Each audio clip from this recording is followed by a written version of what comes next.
शुरू हो गया। सबको नमस्कार।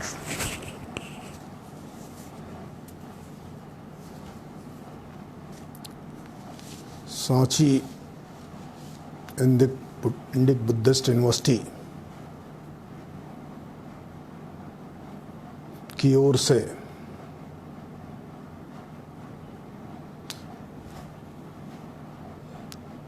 चल रही व्याख्यानमाला में मुझे भी कुछ कहने का अवसर प्राप्त हुआ है, आप सबसे संवाद करने का अवसर प्राप्त हुआ। इसके लिए मैं बंधु प्रभाकर पांडे सहित सभी आयोजकों के प्रति धन्यवाद ज्ञापित करता हूँ।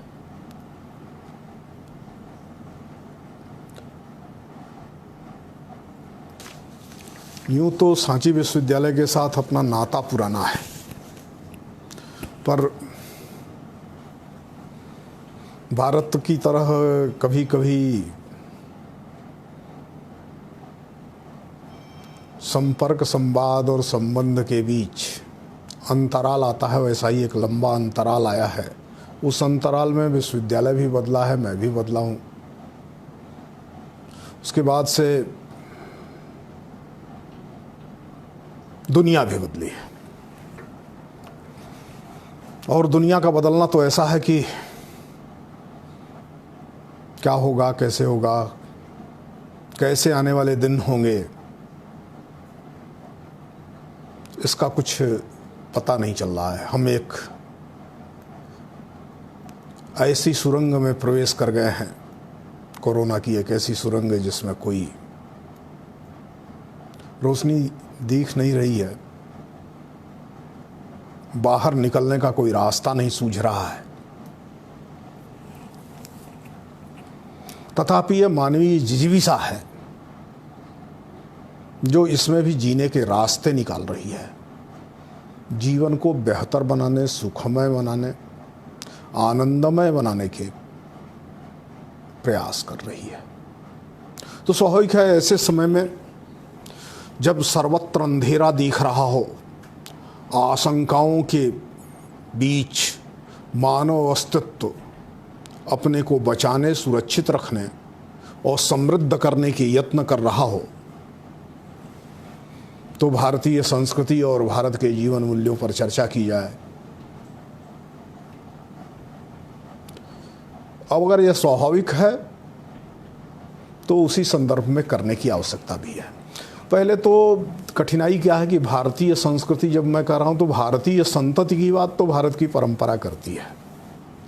हिमालयात् समारंभ यावद इंदु सरोवरम तम नाम भारतम देशम भारतीयाः यत्र संतते। हिमालय से लेकर के इंदु सरोवर तक फैला हुआ जो विस्तृत भूभाग है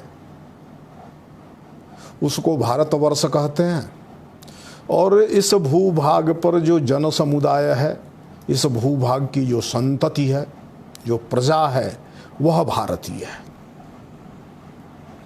इस तरह से एक जियो कल्चरल, भू सांस्कृतिक अवधारणा भारतीयता की गढ़ी जाती है।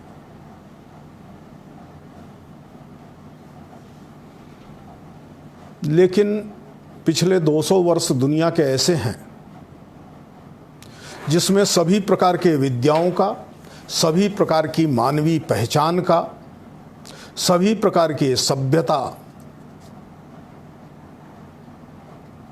की सार्थकता का और सभी प्रकार के सांस्कृतिक श्रेष्ठता का मानदंड यूरोप के रास्ते होकर के गुजरता है। यूरोप के रास्ते विचार करें तो भारतीय संस्कृति नाम की कोई चीज नहीं होती है, क्योंकि यूरोप संस्कृति की निर्मित खान पान, आदत व्यवहार, वेशभूषा इनके आधार पर करता है।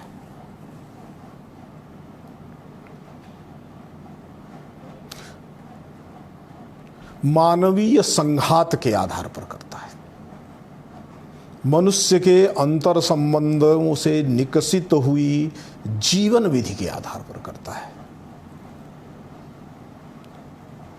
एक प्रकार से इस धरती के उपभोग के लिए जो प्रणाली विकसित होती है उसके आधार पर करता है।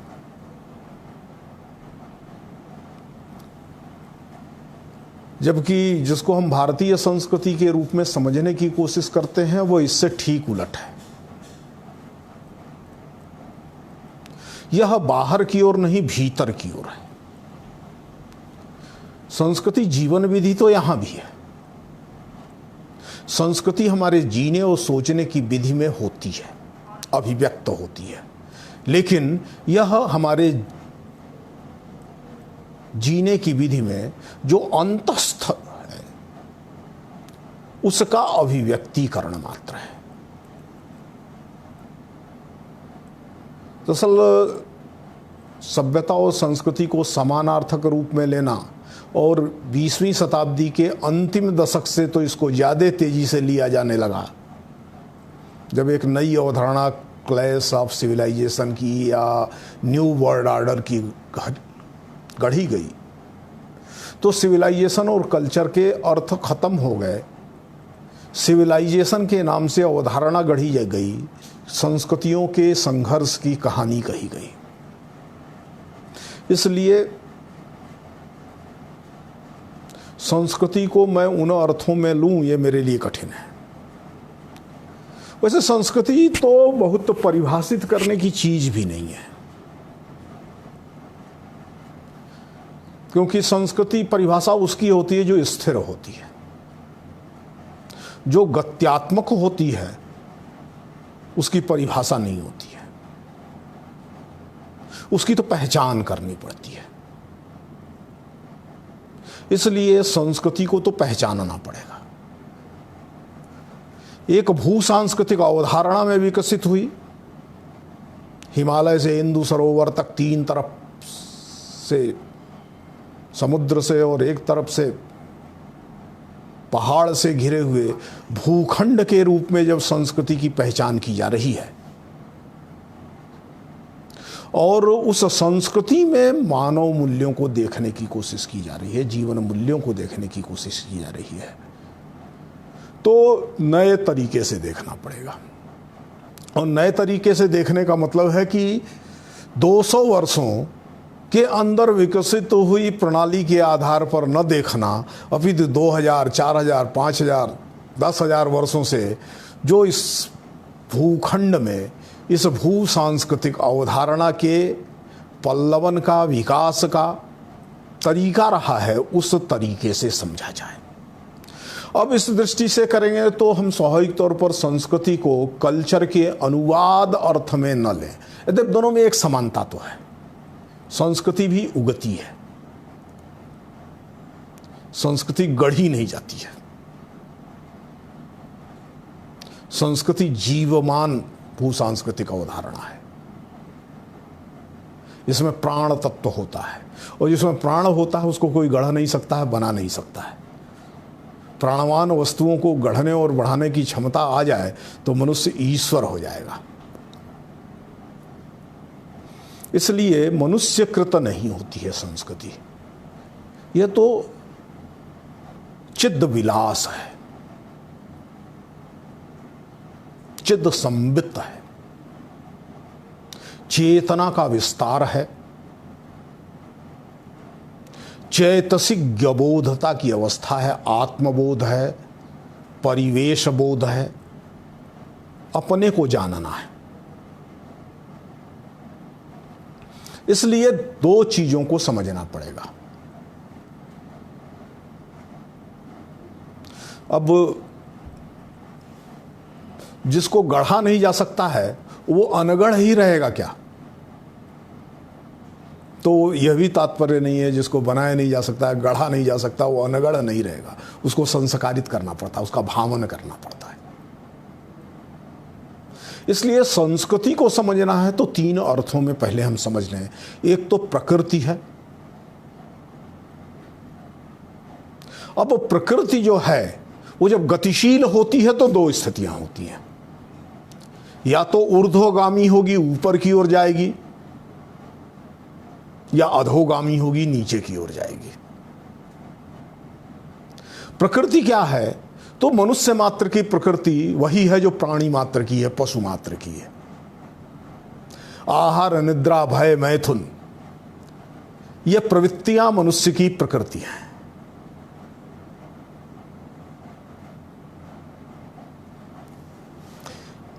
इनको दोष भी नहीं कहा जा सकता है।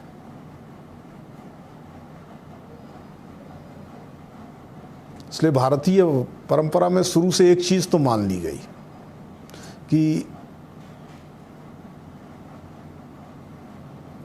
न मांस भक्षणे दोषो न मद्ये न च मैथुने प्रवृत्तिरेषां मनुष्याणाम निवृत्तिस्तु महाफला। ये मनुष्य की प्रवृत्ति है। भूख लगती है, शरीर ढकने के लिए कपड़े चाहिए, इतर लिंगी के साथ संबंध बनाने की कामेच्छा, ये मनुष्य का ही नहीं प्राणी मात्र का स्वभाव है। तो इसकी पूर्ति हो, इसकी संतुष्टि प्राप्त हो, यह तो स्वभाव है, प्रकृति है। अब ये सुस्वभाव संस्कृति होगा या दुस्वभाव विकृति होगा, यह विचार का विषय है। जो संस्कृति होता है तो संस्कारित करना पड़ता है, मांझना पड़ता है। मांझने की यह प्रक्रिया तो मनुष्य जीवन में स्वाभाविक प्रक्रिया है। कुश्ती लड़ने वाले अपने शरीर को मांझते रहते हैं, एक्सरसाइज करते रहते हैं। खिलाड़ी अपने को फिट रखने की कोशिश करते हैं। भौतिक स्तर पर सभ्यता के विविध विकासों में हम इसको देख सकते हैं। तो जो सभ्यता के विकास में जो मनुष्य के बाह्य जीवन में होता है, जो होना ही चाहिए, इन्हीं दो का विचार संस्कृति का विचार है। जो होता है, होता क्या है? तो वही जो प्रकृति है, जो स्वभाव है, जो इच्छाएं हैं, जो कामनाएं हैं, जो मनुष्य की ऐषणाएं, ये तो हैं। प्राणी मात्र की ऐषणाएं और कामनाएं ये तो हैं। इनको तोषदायी बनाना, तुष्टिकारक बनाना, संतुष्टि प्रदान कर सके ये सारी प्रवृत्ति, हम भी संतुष्ट हो और हमारे संतुष्टि के प्रयास में कोई दुखी न हो, इसके जब रास्ते तलाशे जाते हैं तो ये रास्ता, ये तरीका, ये विधि कर्म में हो या बोध में,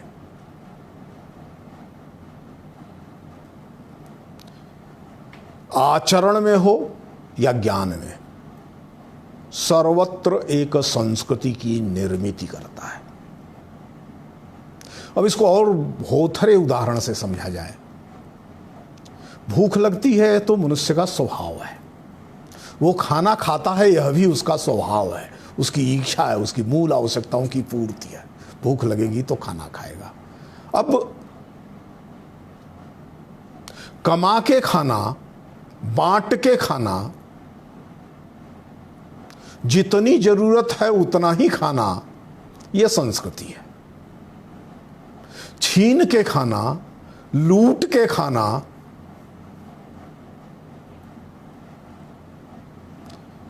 दूसरे का हड़प करके खाना और जितनी जरूरत है उससे ज्यादा खाना, यह विकृति है।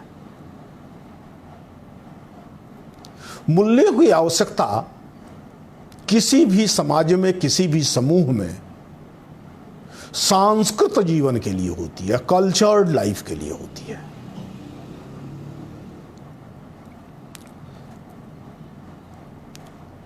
अब संस्कृत का थोड़ा सा विचार करते हैं। संस्कृत में क्री धातु में सम उपसर्ग करते हैं। क्री धातु से कृत बनता है, प्र से प्रकृत बनता है, प्रकृत से जो उत्पन्न होता है वो प्राकृत होता है, स्वभाव से जो उत्पन्न होता है स्वाभाविक होता है।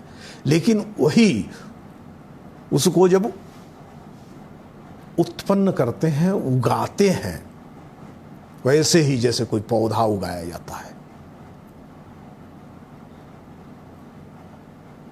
और यत्नपूर्वक उगाते हैं, जैसे खेती में अनाज उगाते हैं,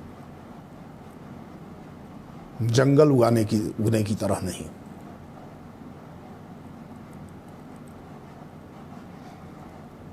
जब खेती करते हैं तो अनाज उगाते हैं और खरपतवार को निकालते हैं। यही यत्न है। यही यत्न जीवन में जो होता है, जो गैर जरूरी है, जो नुकसानदायक है, जो तकलीफ देह है, जो लक्ष्य है उस लक्ष्य की पूर्ति में जो बाधक है उसको बाहर करना, और जो उद्देश्य की पूर्ति में साधक है उसको यत्नपूर्वक विस्तारित करना। संस्कृति का उद्देश्य ही है। अभी यत्न, लक्ष्य क्या है, मनुष्य का लक्ष्य क्या है? तो सर्वत्र आनंद देखना, सबका सुख देखना, आनंद का बोध करना, सर्वत्र सुंदरता को देखना, सौंदर्य को देखना, सर्वत्र शुभ को देखना, शुभ को करना, यह यत्नपूर्वक होता है। आनंद जीवन का सबसे बड़ा लक्ष्य है। भारतीय परंपरा इसी पर केंद्रित होती है। को हन्यात कह प्रण्यात यद्दे को आनंदो न स्यात्। कौन जीवित भी रहता, कौन सांस भी लेता, यदि एक आनंद न होता तो। अब संस्कृति के सामान्य तौर पर दो हिस्से इसको बना करके बनते हैं। एक तो आभ्यंतरिक पक्ष उसका बनता है, उसका आध्यात्मिक पक्ष बनता है, भूत तत्वों से परे, भौतिक तत्वों से परे उसका चैतसिक स्वभाव होता है। दूसरा उसका बाह्य पक्ष होता है। समस्त कलाएं, ज्ञान की प्रक्रिया, बोध के रास्ते, वो नैतिकता का बोध हो या वस्तुगत ज्ञान का बोध हो, और संतुष्टि, वह संतुष्टि जो आनंद देती है, जो शांति देती है, यह मनुष्य का आभ्यंतरिक जीवन है जो है। इसको आभ्यंतरिक जीवन जब मैं कह रहा हूं, आगे इसको चैतसिक जीवन कहूंगा, इसको चैतन्य के प्रकाश के रूप में समझूंगा। इसी को ज्ञान भी कहा जाएगा, इसी को बोध भी कहा जाएगा। एक तो यह है। दूसरा, लेकिन यह सब कुछ बाह्य जीवन पर निर्भर करता है। सभ्यता जिसको हम कहते हैं, वो सभ्यता तो मनुष्य के लिए भाषा सभ्यता है, मनुष्य के लिए खान पान का उत्पादन और वितरण का तरीका सभ्यता है, विधि सभ्यता है, तकनीक का विकास सभ्यता है। घर बनाना, मकान बनाना, गाड़ी घोड़े बनाना, विमान बनाना, रॉकेट बनाना, स्पेस शटल बनाना, ये सब कुछ सभ्यता का हिस्सा है। इस सभ्यता में जब सोद्देश्यता की निर्मिति होती है, उद्देश्यवान बनाया जाता है, और उद्देश्य एक ही आनंद का सृजन करना, तो यह आनंद के सृजन के लिए जब सोद्देश्य होती है सभ्यता की उपलब्धियां, तो वो एक संस्कृति विशेष का निर्माण करती है। अर्थवान जो है वही संस्कृति का निर्माण कर सकता है। अर्थवान होना यानी मूल्यवान होना। इसलिए भारत में मूल्य शब्द का प्रयोग दिखाई नहीं देता है। संपूर्ण भारतीय संस्कृति में मूल्य की अपेक्षा अर्थ शब्द का प्रयोग किया गया है। इकोनॉमिक वैल्यू नहीं है, ये मीनिंग है।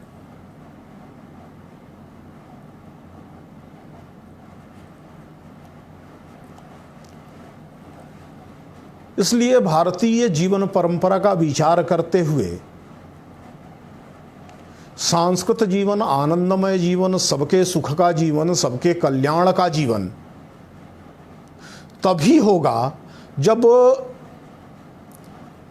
प्राणियों के, मनुष्यों के और प्राणियों और मनुष्यों के समवेत इस संपूर्ण संसार को समझा जाए और मनुष्य के रूप में उसको क्या वैशिष्ट्य मिलता है, उस वैशिष्ट के अनुरूप जीवन प्रणाली की निर्मित की जाए। इसलिए मनुष्य होना पशु होना नहीं है, प्राणी होना तो है। प्राणवान तो सभी हैं, पशु हो या मनुष्य हो, मानव हो या पशु हो, देवता हो या राक्षस हो, सभी प्राणवान तो हैं, इसलिए प्राणी तो हैं। लेकिन पशु वही है जो स्वभाव के अधीन कार्य करता है, जो स्वभावों का संस्कार नहीं करता है, स्वभावों को माजता नहीं है।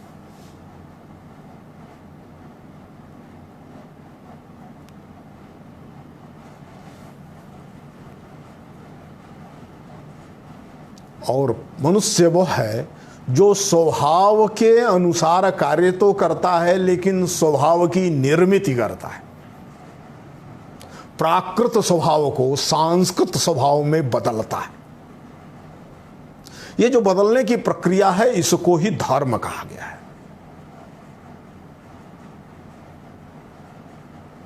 धर्म उपासना नहीं है। धर्म उपासना को भी समाविष्ट करती हुई, अंतर्भूत करती हुई, मनुष्य को मनुष्य के रूप में पहचान देने वाला उसका व्यावर्तक चैतसिक स्वभाव है।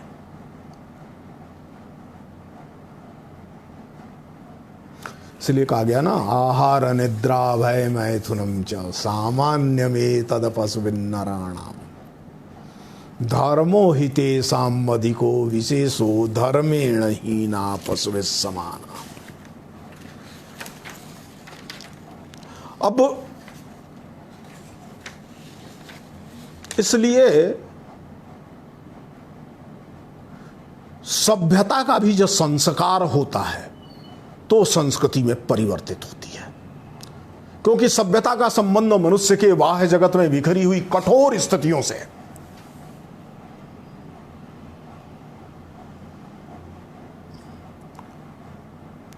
उनमें आवेगात्मक अर्थवत्ता नहीं होती है, उसमें ऐषणात्मक अर्थवत्ता होती है, उसमें इमोटिव मीनिंग नहीं होती है। सभ्यता में इमोटिव मीनिंग नहीं होती है। डिजायर तो होता है। संस्कृति में एक आवेगात्मक अर्थवत्ता होती है, एक इमोशन होता है।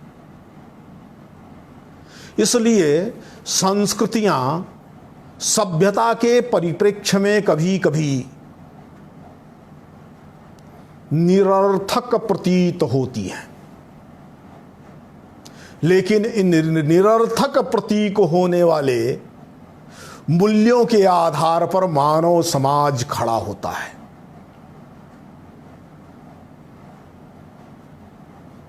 अब इसको और आसानी से समझा जाए, थोड़ा और सरल शब्दों में समझा जाए तो संस्कृति क्या और सभ्यता क्या। सभ्यता हम क्या हैं, इसको जब हम जानते हैं, हमारे पास क्या है, हम क्या है, हमारे पास क्या है, हमने क्या अचीव कर रखा है। घर है, मकान है, दुकान है, नौकरी है, परिवार है, बच्चे हैं, रिश्तेदार हैं, नातेदार हैं, पद है, प्रतिष्ठा है। उपलब्धियों की जो लंबी सूची है, यह लंबी सूची वस्तुतः सभ्यता है। संस्कृति हम क्या है। इसीलिए शंकर तो प्रश्न करते हैं ना, हम क्या है, को हम, कस त्वम। हम क्या है, तुम क्या हो। मैथिली शरण गुप्त ने भी कहा, हम क्या हैं, क्या होंगे अभी, आओ मिलकर विचारें हम सभी। तो हम क्या हैं, इसको जानना संस्कृति है। भारतीय संस्कृति कहती है हम जो है वो किसी भूल का परिणाम नहीं है। We are not the son of primitive sin. Primitive sin is not the cause of सुई। हम किसी मूल पाप की उत्पत्ति नहीं है। मनुष्य होने के नाते हम अमृतस्य पुत्र हैं। हम क्या हैं? हम सबसे श्रेष्ठ हैं। भारतीय संस्कृति का वैशिष्ट्य यही है कि वो मनुष्य को सबसे श्रेष्ठ मानता है। किस लिए? नहीं मानुषात् श्रेष्ठतरम किंचित। मनुष्य होने से श्रेष्ठ कुछ भी नहीं है। हम मनुष्य हो गए हैं नहीं, मनुष्य होने की प्रक्रिया है, क्योंकि हम तो हैं तो प्राणी ही। आहार निद्रा भय मैथुन इन प्रवृत्तियों के वाले प्राणी हैं। जब हम धर्मवान होते हैं, अर्थवान होते हैं, पुरुषार्थों की साधना का यत्न करते हैं, पुरुषार्थ संपन्न होते हैं, तो जाकर के मनुष्य होते हैं। अब ये कहा कि पुरुषार्थ का, तो पुरुषार्थ में तो धर्म अर्थ काम मोक्ष सभी है। अब मनुष्य जब कहते हैं तो मनुष्य में भी चार चीजें हैं। मनुष्य शरीर है, इंद्रिय है, मनुष्य मन है, मनुष्य बुद्धि वाला है, और मनुष्य आत्मा भी है। अब आत्मा, बुद्धि, मन और शरीर, इन तीनों को कुछ अभीप्सित होता है। इन तीनों के सुख का विचार जब करते हैं, इन तीनों के आनंद, इन चारों के आनंद का विचार करते हैं, चारों को जो अभीप्सित है, जो डिजायर्ड है, उसकी पूर्ति के लिए संस्कारित यत्न करना संस्कृति है। यानी मूल्यात्मक जीवन जीना, मूल्यबोध के साथ जीवन जीना, अर्थवान जीवन जीना, लक्ष्यों के साथ जीवन जीना करना, लक्ष्य की प्राप्ति के यत्न करते रहना, यही संस्कृति, सांस्कृतिक जीवन है। इसलिए पुरुषार्थ भी चार हैं। अब शरीर से शुरू करिए या आत्मा से शुरू करिए। नहीं कहा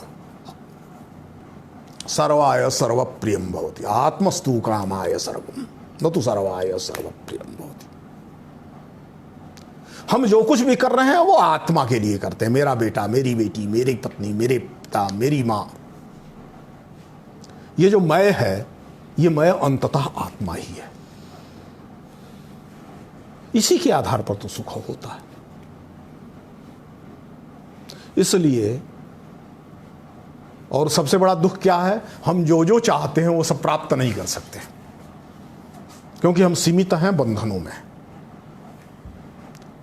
तो बंधनों से मुक्ति चाहिए। यही मुक्ति है, यही मोक्ष है।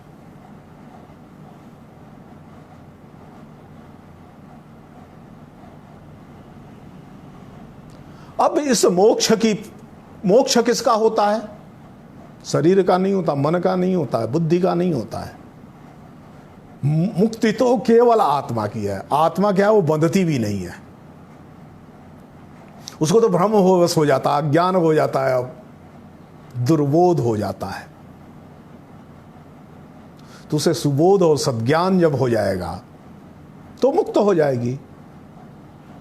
कोहम का ज्ञान जिस क्षण हो जाता है वो मुक्त हो जाती है। इसलिए आत्मा को अभीप्सित क्या है? मोक्ष।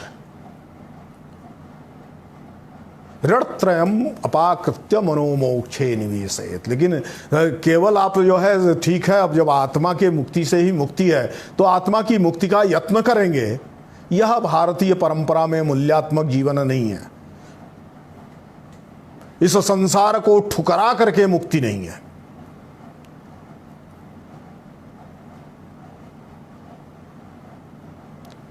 क्योंकि जब तक बुद्धि में आनंद बोध नहीं होगा तब तक मुक्ति नहीं होगी। वो बुद्धि ही है ना जो अविद्या से बांधती है। तो बुद्धि में आनंद कैसे आएगा, बुद्धि की संतुष्टि कैसे आएगी? तो वो धर्म से आती है। धर्म क्या है?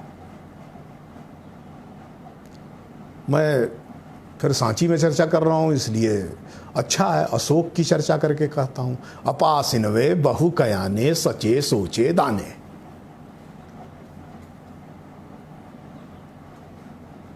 धर्म बुद्धि का उचित उपयोग है। उचित उपयोग क्या है? दूसरों को सुख पहुंचाने की कोशिश करना, दूसरों को आनंदित करने की कोशिश करना, दूसरों के आनंद में अपने आनंद को देखना, यही सुख पहुंचाना है दूसरों को। ये औचित्य पर होना चाहिए। बुद्धि औचित्य का विचार करती है। न तो हम कामये राज्यम न स्वर्गम ना पुनर्भवम कामये दुख तप्तानाम प्राणिनाम आर्तनासम। इस उद्देश्य को सामने रख करके विचार करना।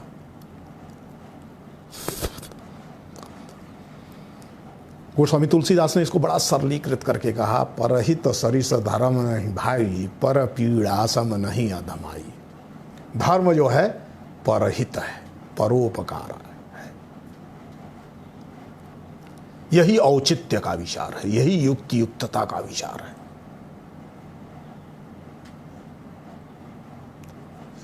दूसरी स्थिति आती है मूल्य क्या है। तो हम युक्ति के आधार पर तो अपने और पराये के भेद से मुक्ति प्राप्त करें, यह धर्म है।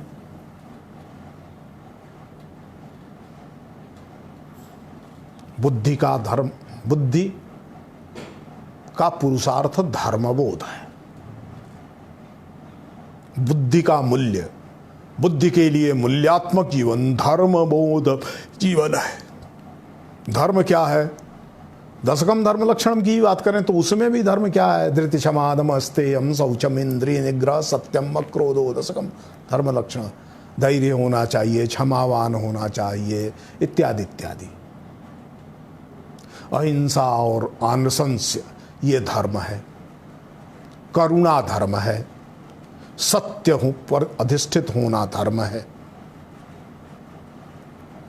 ये सिर्फ धर्म से ही तो जीवन नहीं चलेगा। जीवन में बहुत सारी गतिविधियां हम करते हैं जो धर्म के खांचे में फिट नहीं होती हैं। कोई बहुत अच्छा गाता है तो मनुष्य केवल बुद्धि ही तो नहीं है, उसमें मन भी है। ये मन ही है जो मूल रूप से मनुष्य के लिए बंधन का और मुक्ति का हेतु बन सकता है। मन एव मनुष्याणाम कारण बंध मोक्षय। मन को अमन कर देने मात्र से मुक्ति हो जाती है, लेकिन इसके आनंद की दृष्टि से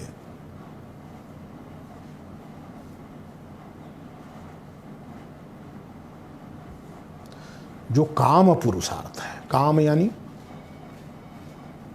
जो मन की कामनाओं को जो कामना करता है, यत् काम्यते तत् एव मन। जो कामनाएं करता है, जो संकल्प विकल्प करता है, जो गतिवान है, और जो गतिवान है वो ऊपर की ओर भी जा सकता है और नीचे की ओर भी जा सकता है। वो सांस्कृत भी कर सकता है और वो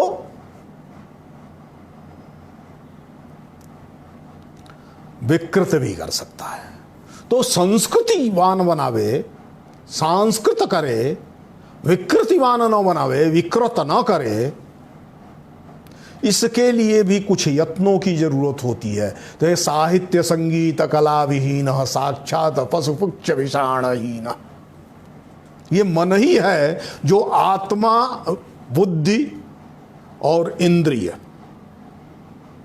इन सबको जोड़ता। आत्मेन्द्रिय मनोअर्थानाम सन्निकर्षात् प्रवर्तते व्यक्त्वा तदात्ते यावद्देह प्रत्यक्षम सा नृत्यते। ये सारा जो प्रत्यक्षीकृत संसार हो रहा है, यह इसमें मन बहुत बड़ा कारण है। मन शरीर को और बुद्धि को जोड़ता है। तो मन यदि ऊपर की ओर जाने वाला होता है तो संस्कृत हो जाता है, मूल्यात्मक जीवन की ओर ले जाता है। मन नीचे की ओर जाता है तो विकृत जीवन हो जाता है। अब इस मन के पुरुषार्थ की दृष्टि से काम पुरुषार्थ है। मनुष्य के समस्त साहित्य, संगीत, कला इत्यादि जो ललित अभिव्यक्तियां हैं, ये मानसिक मूल्य है, मानस मूल्य है।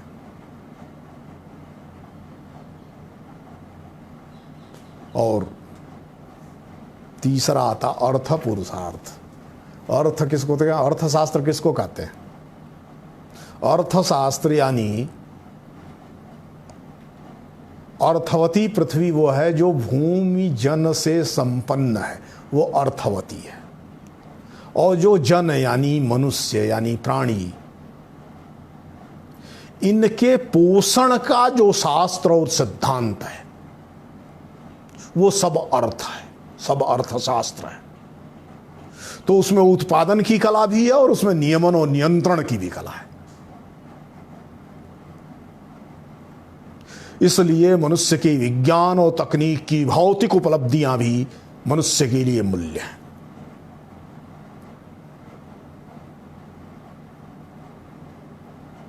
अब इन सब का विचार करेंगे तो एक 4 डायमेंशनल सिस्टम निर्मित होता है। भारत की मूल्य व्यवस्था में एक 4 डायमेंशनल सिस्टम निर्मित होता है। अब त्रिआयामी विश्व में एक चौथे आयाम का विचार आता है।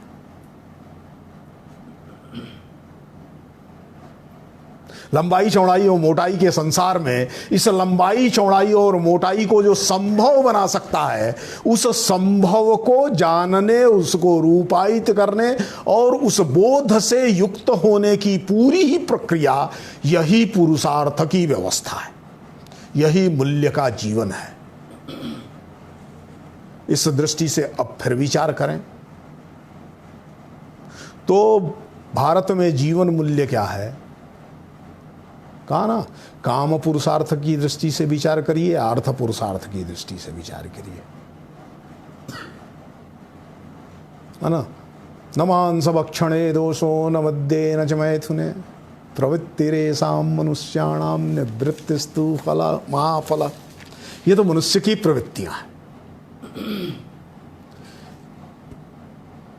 मन को स्वतंत्र छोड़ेंगे, बुद्धि का नियंत्रण, बुद्धि यानी विवेक, बुद्धि मतलब विवेक, विवेक मतलब भेद का ज्ञान, अच्छे और बुरे के भेद का ज्ञान, करणीय और अकरणीय का ज्ञान। इस ज्ञानात्मक प्रक्रिया से मुक्त जब देह होती है, इंद्रिय होता है, तो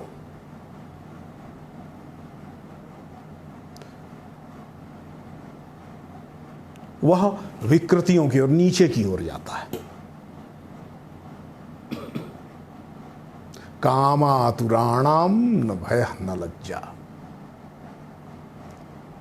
काम की गति यदि अर्थ की ओर होती है, ऐषणाओं का संसार यदि अर्थ के संसार से, वस्तुओं के संसार से, बाह्य संसार से प्रभावित होकर के गतिवान होता है, तो वह भय और लज्जा से मुक्त हो जाता है, यानी नैतिकता से मुक्त हो जाता है। कोरोना इसी कारण से। दुनिया का एक राष्ट्र जब देश दुनिया के प्रति भय और लज्जा से मुक्त हो गया, तो कोरोना पूरे देश में, दुनिया में फैल गया, तेजी से फैल गया, इसलिए कि दुनिया भी उसी रास्ते पर चल रही थी, भय और लज्जा से मुक्त संसार बना रही थी, आत्मनियंत्रण और आत्मशोधन से मुक्त संसार बना रही थी। इस संसार को मात्र भोग का संसार समझ रही थी, इसलिए सोशल डिस्टेंसिंग के नाम पर भोग के नियमन की एक व्यवस्था तो आई है। भारतीय संस्कृति भोग के नियमन की व्यवस्था है। भारत में मूल्य, मूल्यात्मक जीवन, जीवन मूल्य नियंत्रित भोग की प्रणाली है। नैतिकता का नियंत्रण, धर्म का नियंत्रण, यानी धर्मानुबंधित काम, अर्थ और धर्म नियामित काम के द्वारा धर्म के अनुरूप अर्थोपार्जन होगा, धर्म के अनुरूप तकनीक का विकास होगा।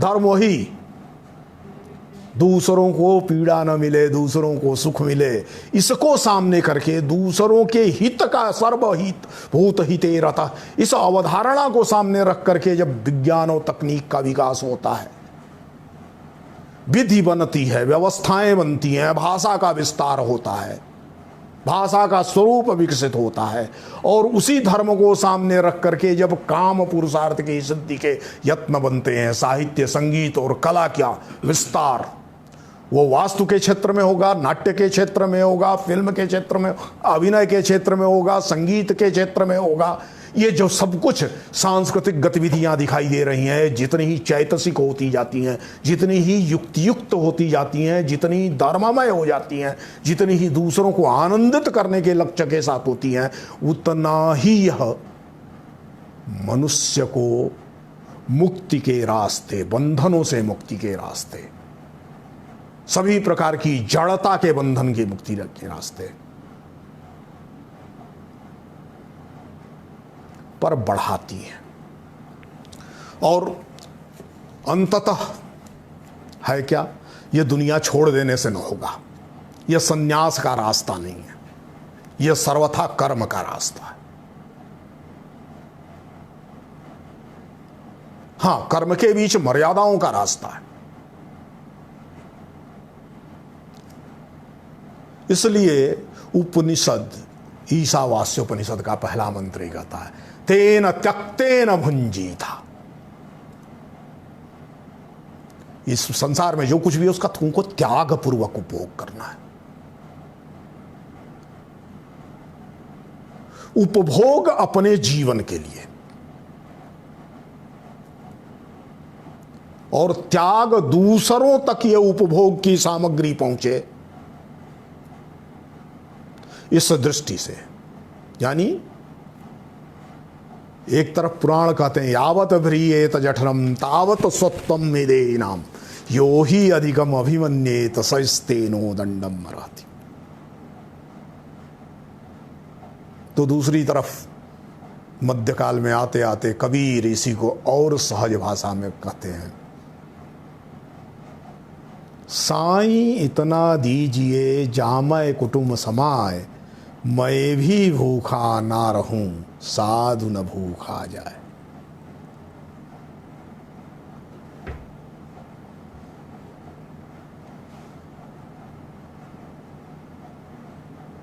रहीम को याद कर लीजिए।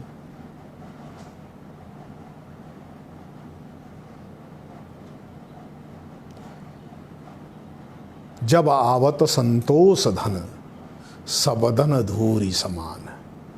तो यह संतोष यानी संतुष्टि,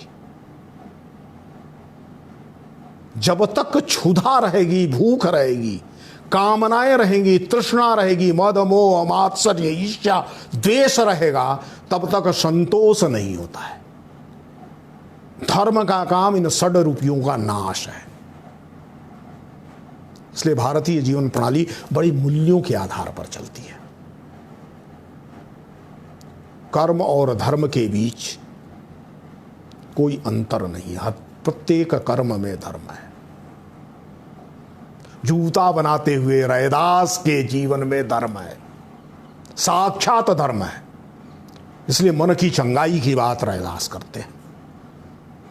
भारतीय संस्कृति को वहां देखना पड़ेगा, भारतीय संस्कृति के जीवन मूल्यों को वहां देखना पड़ेगा। जब रैदास जैसा संत कह उठता है, जो मन चंगा तो कठौती में गंगा।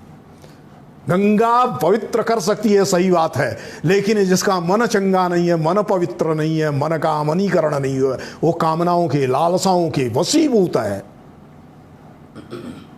इस प्रकार के मन वाले लालच, द्वेष, ईर्ष्या, मद मोह, इस प्रकार के मत्सर मात्सर्य से भरे हुए मन को गंगा भी पवित्र नहीं कर सकती है। और इस मन के साथ, गंगा के साथ जो व्यवहार करता है, वो गंगा को अपवित्र करता है। हमने कर डाला है, हमने 100 वर्षों में गंगा को अपवित्र कर डाला है। जब हमसे गंगा को दूर कर दिया गया तो गंगा साफ हो गई है। तो इस दृष्टि को सामने रखते हुए सबकी नीड की पूर्ति का समाज और सबके ग्रीड के संयमन का जो समाज है, इस समाज की निर्मिति, इस प्रकार के व्यक्ति का संस्कार करना,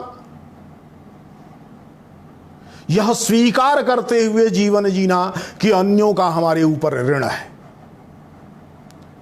आचार्यों का ऋण है, देवताओं का ऋण है, मां का ऋण है, पिता का ऋण है और मनुष्य मात्र का ऋण है। इन ऋणों की पूर्ति हमें करनी है। ऋण वाला होना ही बंधन वाला होना है। ऋण मुक्ति ही मुक्ति है। जो बंधन में आएगा उसे फिर जन्म लेना पड़ेगा। पुनर्जन्मवादी होने के बाद भी पुनर्जन्म होना लक्ष्य नहीं है। लक्ष्य है मुक्ति प्राप्त करना। जब ऋणों की पूर्ति नहीं करते हैं, यानी दूसरों के प्रति उत्तरदायी जीवन नहीं जीते हैं, तो बंधन होता है, तो फिर से जन्म लेना पड़ता है। तो सर्वोत्तम मूल्य मुक्ति प्राप्त करना है, स्वतंत्रता प्राप्त करनी है, और ऋण मुक्ति ही मुक्ति है। इसलिए गुण से मुक्ति प्राप्त करनी। गुण माने रस्सी, गुण माने त्रिगुण, गुण माने बंधन। सतोगुण से भी मुक्ति प्राप्त करनी है। सतोगुण का अहंकार तो सबसे खतरनाक अहंकार है। इसलिए मैं ही सबसे सदाचारी हूं, मैं से ही सबसे ज्ञानी हूं, मैं ही सबसे श्रेष्ठ हूं, भले हूं, इस प्रकार का अहंकार तो मनुष्य को और मनुष्य जाति को विपदा में डालता है। आज जो संकट है, उस संकट के पीछे भी ज्ञान का, श्रेष्ठता का, ताकत का ये जो अहंकार है, वो अहंकार है। इसलिए निरहंकारिता की प्राप्ति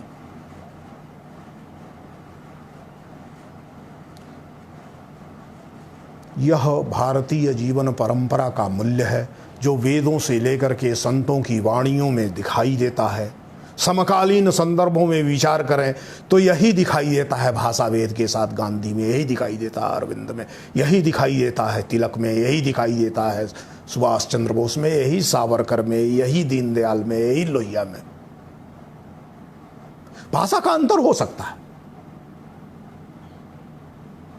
बोध के स्तरों का भी अंतर हो सकता है, प्रक्रिया का अंतर हो सकता है, लेकिन वैयक्तिक अनासक्ति से मुक्ति, वैयक्तिक आसक्ति से मुक्ति, अनासक्ति की प्राप्ति, दूसरों के दुख को दूर करने के लिए जो कुछ यत्न हो सकता है उस यत्न को करना, यही मनुष्य जीवन के श्रेष्ठ बनाना, अर्थवान बनाना, मूल्यवान बनाना, मूल्याधिष्ठित जीवन जीना है। इस जीवन को, इस प्रकार की प्रणाली को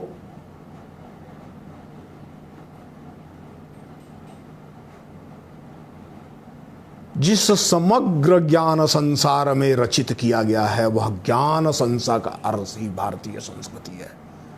भारतीयता प्रकाश की ओर बढ़ने वाली संस्कृति है, ज्ञान की ओर बढ़ने वाली संस्कृति है। भारत जो प्रकाश में रत है, वह समूह जो सबको रास्ता दिखा सकता है। हमने दिखा दिया है। कोरोना के कालखंड में भारत ने रास्ता सबको दिखाया है। यानी वह जो स्फुलिंग है, जो चिनगारी है कल्याण की, वो भारतीयों के मन में आज भी जीवित है। अब उस चिनगारी को आगे बढ़ाना है। वस्तुतः भारतीयता न्याय के पथ पर, सबको न्याय मिल सके, सबको उसका श्रेष्ठतम प्राप्त हो सके, सबके जीवन में आनंद आ सके, सबके बीच से घृणा द्वेष समाप्त हो सके, हिंसा समाप्त हो सके, सबके मन में करुणा की उत्पत्ति हो सके, इसका सांस्कृतिक यत्न है और इसको जीवन मूल्यों के रूप में प्रतिष्ठित करने की विधि है। भारतीय संस्कृति और इसका मूल्यबोध इसके आलोक में समझा जा सकता है। इस निवेदन के साथ मैं अपनी बात को समाप्त करता हूं।